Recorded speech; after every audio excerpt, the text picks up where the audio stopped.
Pernah nggak sih kamu tuh baca buku dan mikir, kayaknya aku pernah baca buku ini deh.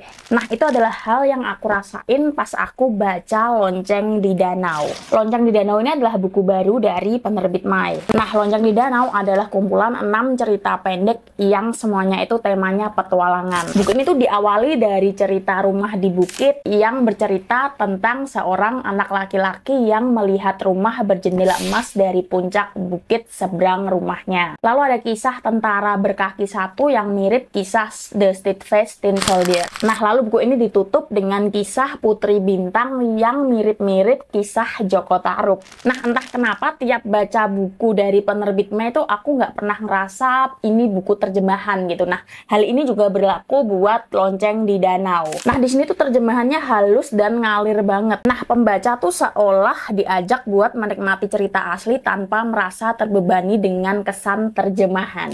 Nah, di sini jadinya kalimat itu terasa mengalir lancar dan menjaga keindahan bahasa sekaligus menyampaikan pesan cerita dengan jelas. Nah, selain itu di buku ini tuh ada ilustrasi yang menghiasi tiap-tiap cerita. Gambar-gambar ini tuh mampu menghidupkan cerita dan membuat pengalaman membaca tuh makin menyenangkan dan imersif. Nah, pertanyaanku di awal tadi yang kayaknya aku pernah baca buku ini deh. Nah, ternyata buku ini tuh pakai penerjemahan yang disebut saiwa atau penceritaan ulang.